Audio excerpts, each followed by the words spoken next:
गुरुदेव, मेरा प्रश्न है कि आपने अनुष्ठान में बताया था कि बगलामुखी से संबंधित कोई पूजा अनुष्ठान कार्यशाला आश्रम में होगी।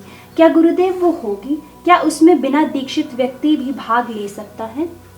उसमें दीक्षा का ऐसा कोई विधान नहीं है कि दीक्षित आदमी ही हो। हमने 5 मई है ना, 5 मई माँ बगलामुखी जयंती है। दिन क्या पड़ रहा है देखिए जरा। सोमवार का था, 5 मई को हमने सोचा है कि जो 10 महाविद्याएं हैं, आप में से लगातार निरंतर हमारे ऊपर मैसेज आते रहते हैं, फ़ोन आते रहते हैं। अब इच्छुक कुछ लोग बड़े सीरियस साधक हो रहे हैं और उनके जीवन में आमूलचूल परिवर्तन भी हो रहा है। वो सभी ऊर्जाओं का लाभ लेना चाहते हैं। जैसे हमारे घर में 100 चीज़ें होती हैं, 100 की 100 चीज़ों का अपना एक महत्व होता है। खाली दरवाज़ा लगाने से काम नहीं चलेगा, खिड़की भी होना चाहिए, एग्जॉस्ट भी होना चाहिए, बल्ब भी होना चाहिए, लाइट भी होना चाहिए और 50 चीज़ें ऐसी। जब भी हमारा कॉस्मिक जोन का एक प्रकल्प है तो इसमें हमें बहुत सारी ऊर्जाओं की आवश्यकता होती है। माँ बगला परम सात्विक देवी हैं और शत्रु शमन, राग रोग ऋण और आग सभी तरह के कर्जों से मुक्ति देती हैं। शत्रुओं को, सबसे पहले शत्रुओं के शमन में इनसे प्रभावशाली कोई देवी नहीं है। रागों से मुक्ति देती है। राग भी एक तरह के शत्रु ही हैं हमारे, कि किसी चीज़ के पीछे ही पड़े हुए हैं, जुआई खेले जा रहा है, एक आदमी शराबी पिए जा रहा है, ये सब रागों में आता है। व्यसन जितने हैं, क्रोध ही करे जा रहा है, गालियाँ ही बकता रहता है हर समय। तो और ऋण, किसी भी तरह के कर्जे जो हमें किसी के आगे हाथ फैलाना पड़ता है, किसी से उधार लेना पड़ता है, इन सब चीज़ों से मुक्ति के प्रदाता हैं जो बगलामुखी और स्तंभन की देवी हैं। चीज़ों को स्टे देती हैं। अगर आपको कभी ऐसा लगता है, इस स्तंभन 2 प्रकार में, 6 तंत्र के 6 ककार हैं, वैसे तो 10 हैं लेकिन 6 मुख्य ककार हैं। उन तंत्र के 6 ककारों में मारण है, सम्मोहन है, उच्चाटन है, इस तरह से करके 6 ककार आते हैं। तो उनमें जो स्तंभन है, ये 4 नंबर पर स्तंभन की अधिष्ठात्री देवी माँ बगला है। तो बगला के लिए हम बहुत लंबे समय से उन्हीं के जो देवी का एक प्रारूप होता है, उसमें उनके एक यंत्र बनवाने की कोशिश कर रहे थे। वो आधा किलो के करीब के, आधा किलो 600 ग्राम का एक यंत्र लगभग हमने निर्मित कराया है।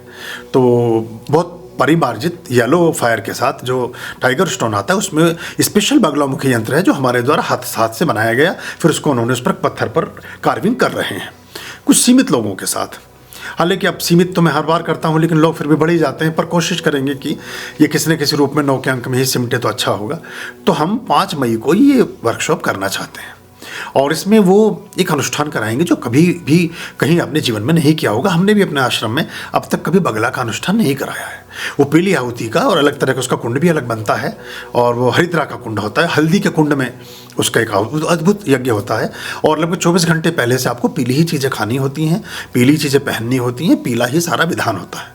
और उसका एक संकल्प होकर के, दीक्षा उसमें अनिवार्य नहीं है, लेकिन इन चारों ऊर्जाओं को साधने के लिए, सभी तरह के रोगों से मुक्ति के लिए, सभी तरह के कर्जों से मुक्ति के लिए, शत्रुओं को समूल निस्तारण के लिए भगवान विष्णु ने सौराष्ट्र में देवी पीताम्बरा का उद्भव किया था। और जो दतिया में इनकी मुख्य पीठ है, तो माँ बगला भी हमारे यहाँ विराजित है, पहले से ही, हमेशा से रही हैं।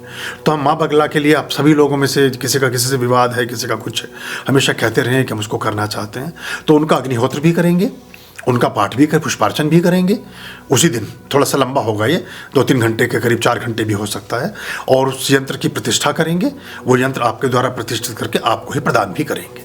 वो यंत्र फिर आप अपने पूजा घर में उसको रख सकते हैं, जैसे यंत्र हमने होली पे आप लोगों को प्रदर्शित किया था।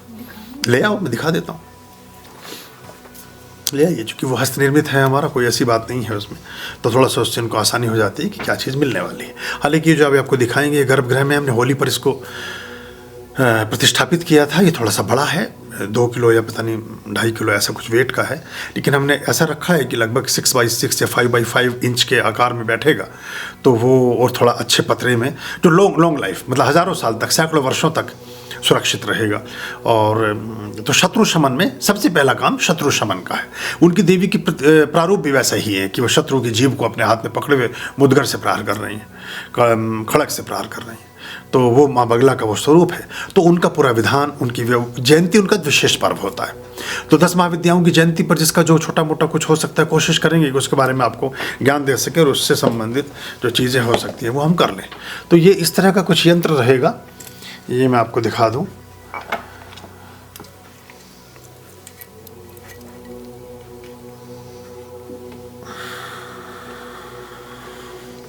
इसका सबसे जो कठिन मामला है, वो कठिन मामला है इनकी प्राण प्रतिष्ठा का, क्योंकि ये ये बड़ी कहना चाहिए कि सात्विक रूप से बड़ी खतरनाक देवी है।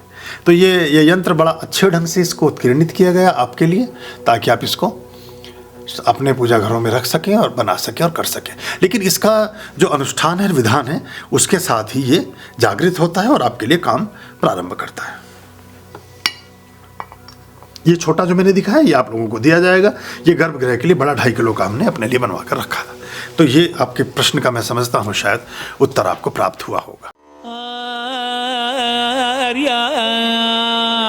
अभयाम भज रे चित संततम आर्याम